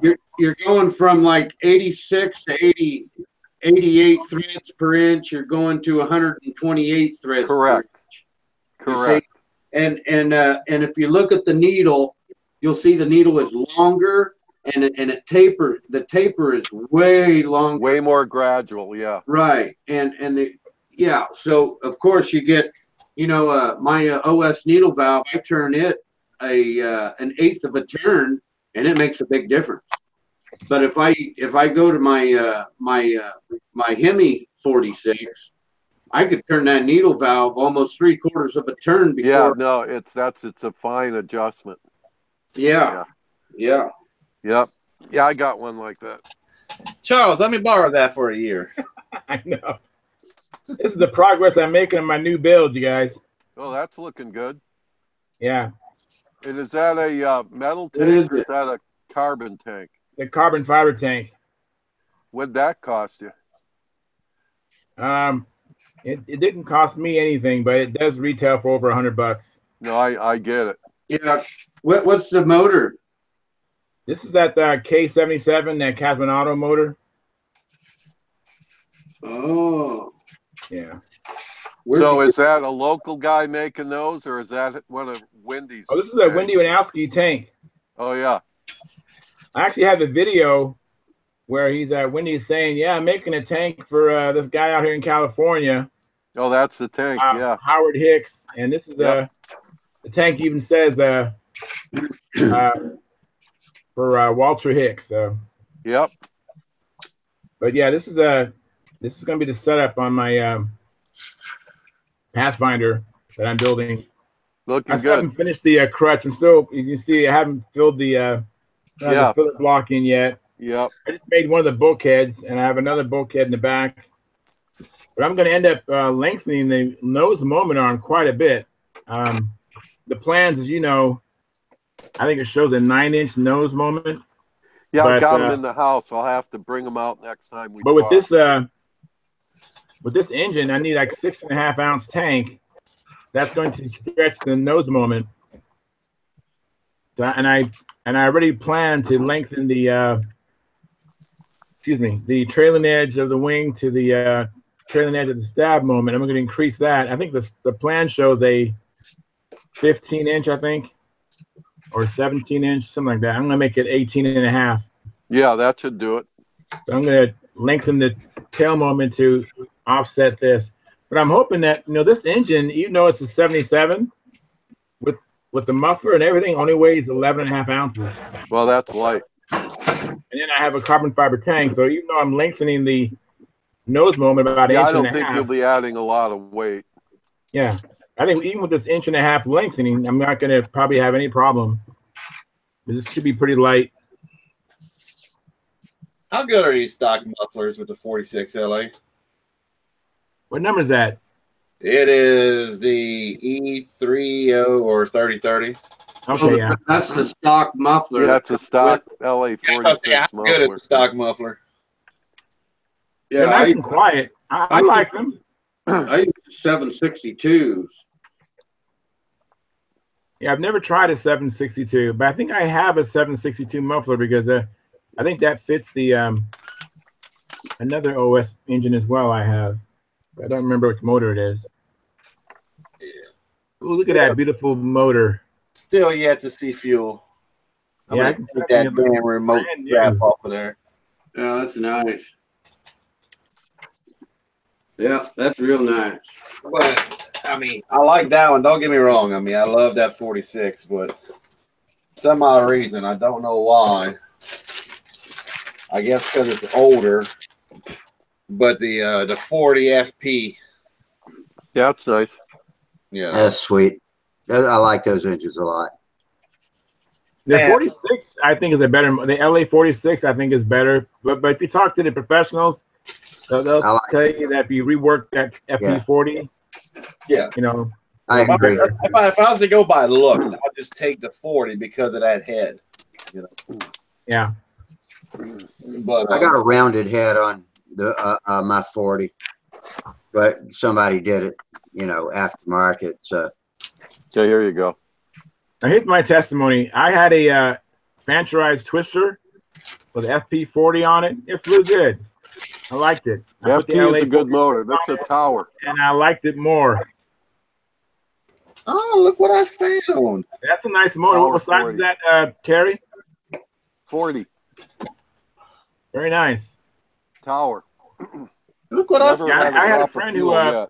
now, who actually had Terry, a is that tower ABC rather than ABN? I've heard that's an advantage Let me of the see. tower. It is ABC engine, correct? Yeah, ABC. Man, look what I just found. A 762 muffler. I There you got one of them too, Terry. Yeah, it's a good little motor. Yeah, That's the it's brand second new in one the box. I've had. That one hasn't run yet, but I've had other ones, and they just went with the planes when I sold the planes. Let me ask you, y'all know. oh, the head shims? Jim's, okay. Yeah, All right. I yeah. just It's if you play with your nitro, you got to shim it. because I know it came with that extra Venturi. Like if you lived in Denver, you may have to add a shim and up your nitro. And you can soften your two-part of the run. It's like my Correct. Nobler, when I put my LA 46 in there, when it went into the two-part of the run, I just had too much power. So I softened it up by just putting an extra head shim in there. Because I mean, all I've been reading about with the 40 is it runs away, it leans out, it does that and the other, and everybody's doing, you know, retiming them and shit. And yeah, well, No, you don't need to do all that. I seen Brian Gardner's making a whole, you know, bunch of sets for the 40 FP, but I can't afford his asking price. Which it might be good to some people, but to me, I just can't swing that. You know, sometimes when the motor runs away, it's just a symptom of it's just overheating. Might need to add more oil. Yeah, that's what I did. I've taken mine up to 25%, my gallon. Yeah. So in other words, I add, oh man, I can't remember. I think it's 6 ounces of oil or 8 ounces of oil to a gallon. Probably 8. Because I usually Yeah, run, it's 8 ounces. It's 8 ounces. Yeah, it's 8 ounces. I usually run 22% oil and I add 7 ounces of castor to a gallon. And I'm talking about when you have like a like the Omega, which is 17% oil. When I want to bring that up to 22, I add 7 ounces. Oh yeah. I use Sig Champion. Oh, that's a good fuel, no doubt about it. Can't go wrong with that. I'm basic. Give me 10. You guys do this? You guys put That's in my feel too. you guys put in little blocks so the Robart hinges have something to go into? I've never used not Robart. necessarily. Sometimes, depending. Yeah, it just Is that the pin hinge? yeah. I've never used it. I've only used the blades. Yeah, they're a little heavy for control line. What's that? Pin hinges. Here, you know what that is, right? The famous coffin back. Oh yeah. Was that a Fox This is 40? new out of the box, man. I just cracked it out today. Is that a Fox 40 or what? Yeah, it's a Fox 40 coffin back. Very nice. Sitting in a box, and I'm throwing it in that Mustang. That should be nice. It's a nice and light motor, man. It's even lighter than the Brodak 40. Wow. You're talking about these right here, right? Let Yeah, me see. yeah, that's a Brodak. That's a Robart pin hinge or a copy. Huh. Yeah, you want to use the blade hinges. They're lighter, and I think they distribute the harmonic vibrations that the stunt chip experiences. What the one? Like I use those pin the one- hinges in all my You RC got stuff. you got but- one to show me what it looks like? Yeah. Do you have a hinge, Charles? I have mine in the house. They're in the. Yeah, mine's in the garage. I can go get it. Oh no, that's okay, guys. That's I all don't, I right. don't mind. I don't Just mind. like a Maybe Dubro next- style. Maybe hinge. next time. A I just Dubro want to make style sure- hinge. Yeah, that I way just you want to just make cut sure a I'm little right. I'm on the slit. same page of what you guys are talking about. I'll be right back, Tom. I know. Somebody just post the link. That's an idea. Can you do that, Jim? What's that? He might just post a link for us. Can you do that, Jim? I don't have no link. What y'all I'll talking be back then. I'll be back. So Jamie, what's that baby doing? being a woman. That's it, man. It just started, man. It's only gonna get better. Being a damn woman. Yeah. Wait till she's in the driveway with a boyfriend.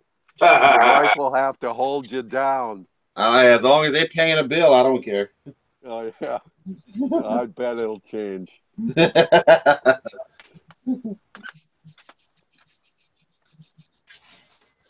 Oh man. I had every intention on working on this wing tonight, and I ain't done it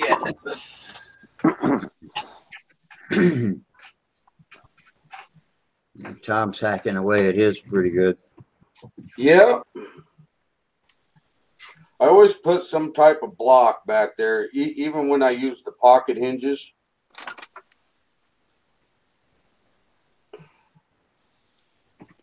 Because You put it inside. Yeah, I do. It's got to have something else for that pin to go into. yeah, I think so too. You're talking about blocking up behind that trail edge. Yeah, Yeah. Yeah.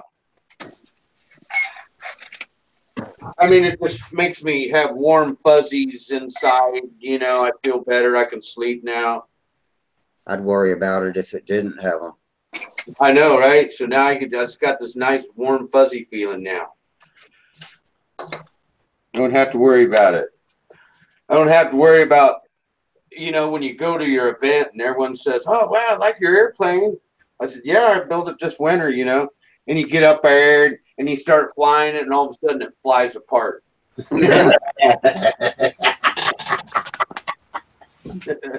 You know, and people look at you like, you know, from now on, every time you bring an airplane, you fly, everybody backs up. Yeah, just a little bit. Like, what the hell? What's wrong? What happened? Yeah.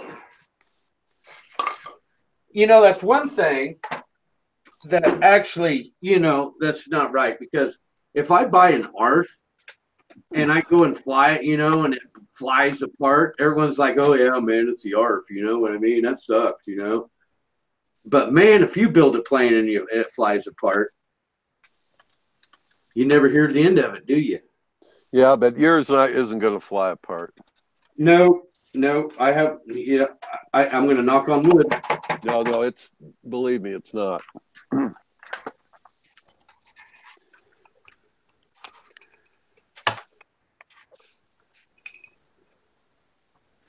Remember when I was a kid, I was flying a shoestring, and it was the fourth flight of the shoestring, brand new, man. I loved that plane. Is that the 15 powered one? No, I had a K&B 35 on it. Oh, 35 powered one. Okay, not a problem. Yeah, good plane. Yeah, and man, I love that K&B 35. It was I bought it in like 1978, I think, and it was I just love K&B. it was just a wow. you know, low tone, loud motor.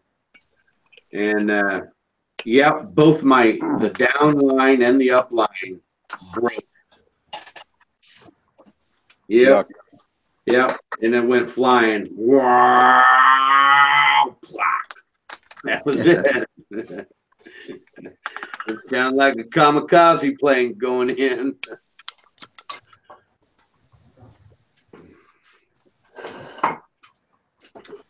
Okay, now I got my blocks in. I don't have to worry about it. So, you think I should not use this 3030 muffler, but use a 762 muffler instead? Yep. 762 muffler. The OEM Venturi and needle valve assembly, and that OS manufacturers, and make sure that you make sure your gallon of fuel is at 25%. So I go to Amazon and I order B-Nol castor oil. That's supposed to be the best thing Klotz makes, isn't it?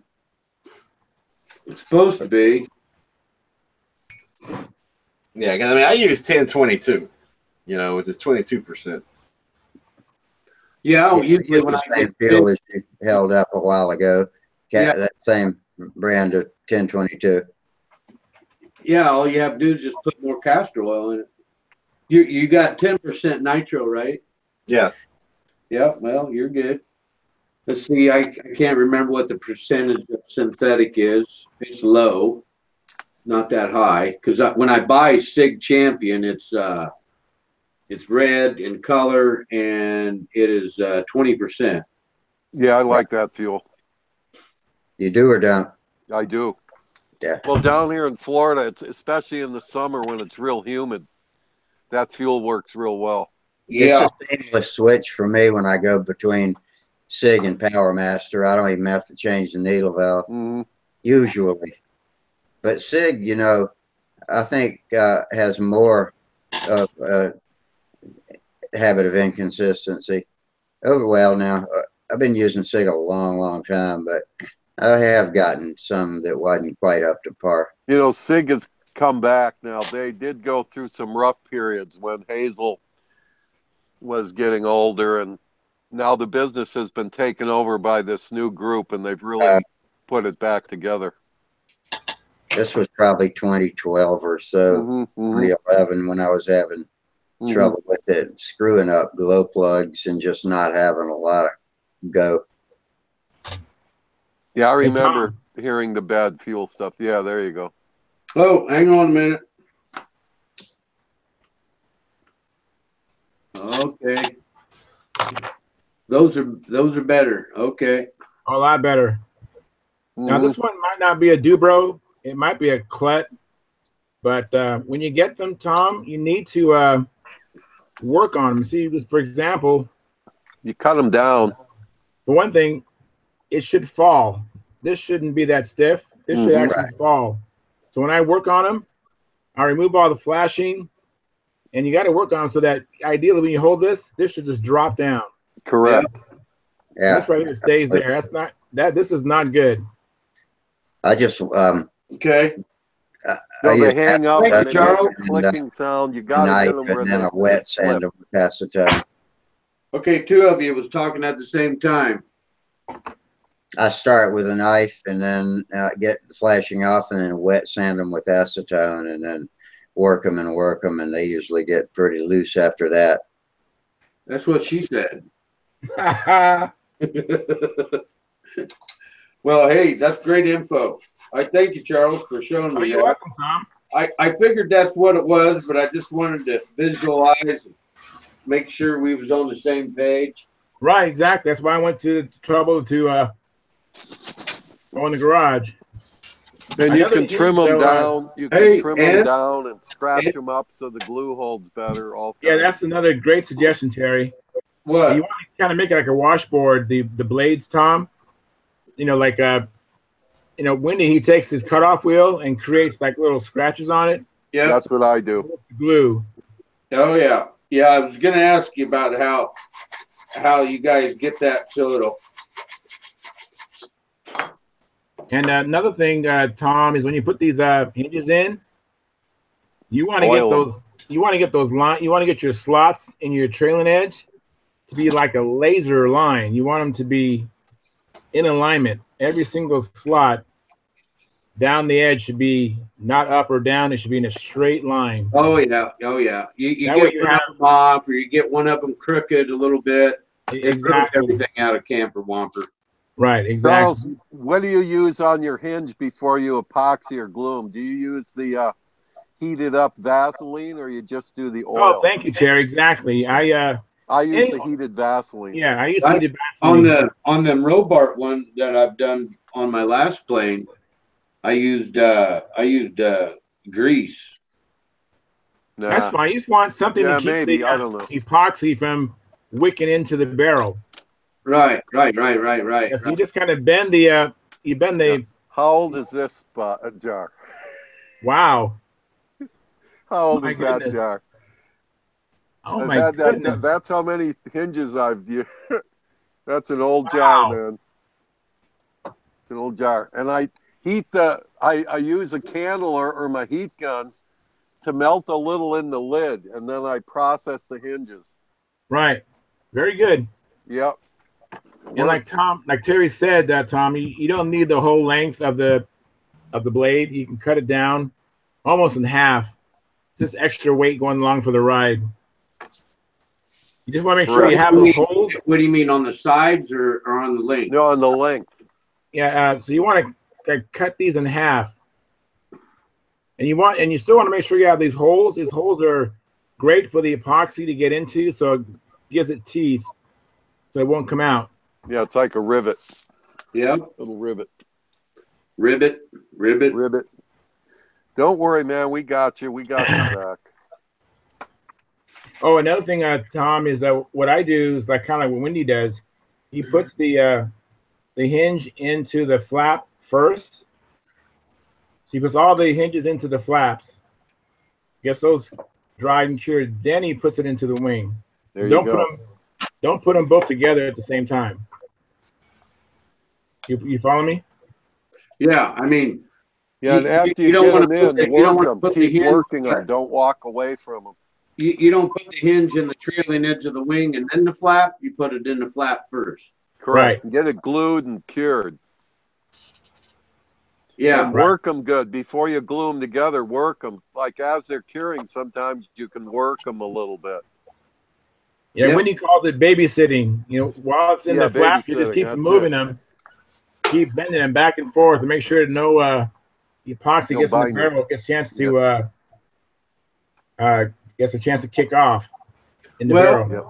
Someone told me that if you do have epoxy, a little epoxy gets on the hinge, right? But it doesn't get inside the hinge; it's just over the hinge. When the epoxy, you don't want to disturb it, because when the epoxy dries, it will snap off. Where if you worked it when the epoxy was wet, you have a chance of working it into the hinge that way. Well, that's why we put the liquefied Vaseline on there. I would, after I glue the hinges in the control surface first, I take denatured alcohol, I clean it all up. Yep. And then you babysit it. And when you mount it into the wing, you do the same thing. Clean it up with some Q-tips and some alcohol, and keep them wiggling until they cure. But you guys use epoxy, not alphabelic or how do you say aliphatic? Yeah, epoxy. Epoxy. Yeah, listen, don't use 5 minutes. Give yourself some time. Use 15 or 30. The longer time you have, the better. I've got some 30. Do the 30. Yeah. It's a stronger bond anyway. Yeah. Yeah. Gives you more time. More time to put it in easy, and you can use the plastic drink straw method to get the epoxy in the slits in the control surface. Because usually on a monocoated thing, you monocoat it first. Then you recut your slots with your knife. You take your plastic drink straw. I use these. These are from Checkers, and they seem to work the best. They're wide. So you do this, and then you squish the end, right? Then you Right. slip that into the hole, and then you wick it in. Or if you're gutsy like me, you just gently blow on it. It blows the epoxy into the hole. And be careful you don't put too much in there, because there's no free rides on airplanes. That's No right. extra weight. No free rides. And Yeah. believe me, those hinges aren't going to come out. They aren't going to tear out. Well, man, I tell you what, that's a hell of an idea with the straw. Oh, it works. I like that. Actually, Yeah. just bend it, put it in your slot there a little And bit. then when the end Blow gets it in. clogged up, you snip it off and keep using it.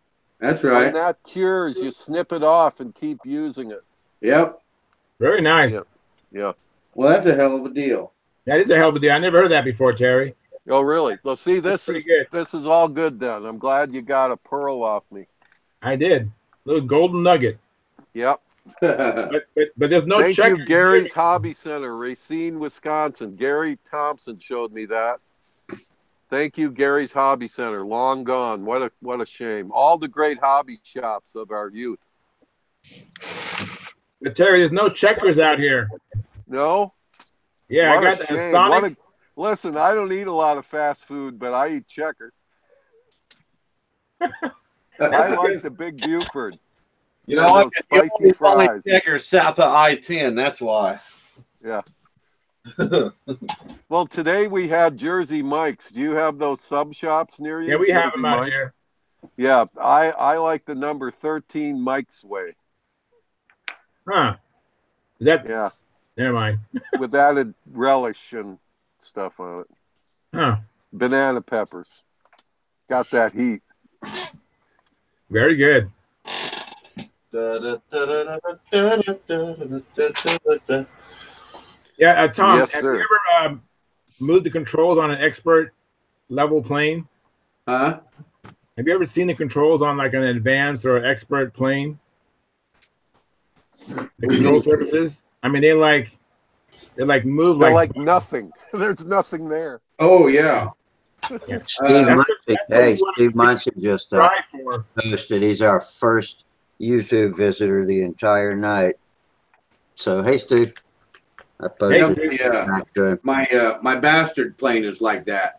Oh, good. That's You know, in my previous plane, I'm pretty good on my control surfaces of making that's, no binds, free movement. yeah, that's exactly, that is so important. That makes I mean, Wendy, he says, you know, he puts a tremendous amount of effort into having free hinges, and it's definitely not a waste of time to just get them just like butter. And Yeah, usually it's perfect absolutely. alignment to get them like that, because any sort of resistance on any of the hinges, it just gets accumulated through the whole span of the flap. You know, so you have to be very particular that every hinge is freed up in alignment. I mean, and Yep. straight in there, in like 2 dimensions. You know, you want it to be, you know, not cockeyed in any dimension. You know, X, Y, Right. and Z. You want it to be totally. And then you have super free hinges, because that makes a big difference. Because when you try to fly inverted level for that 40 point, Yep. you got to have a free control system to get a 40 point inverted flight. And I got one of those last October. I got a 40 point inverted flight. Hey, guys, I hate to That's tell you, pretty but good. I cannot do this any longer. So I'm going to go ahead and call it a night for tonight. Y'all feel free to go over to the Peer Insight if you want to. I don't know if I'm supposed to say that or not, but I appreciate y'all coming back. We had actually a good conversation tonight. I was kind of a deadhead. Sorry about that. At least I got my blocks in there. I went for major surgery. Yeah, man. Yeah, well, Yes. We just But need thank your y'all smiling for, face to know you're thank there. y'all for holding the conversation up, and while I could just sit here and listen. So anyway, I guess we'll do this again Monday. Either me or Charles. We need to get you set up to do it over here, Charles. Yeah. But anyway, thanks Steve Muncie and whoever else was watching us on YouTube, and I don't know what the future holds up herein, or probably a combination of both. Steve says later. See you later, Steve. See you later, Steve. Bye. See you, Steve. Y'all take it easy, and good night. Yep, you too, man. All right. Hey, good night, everybody. Night.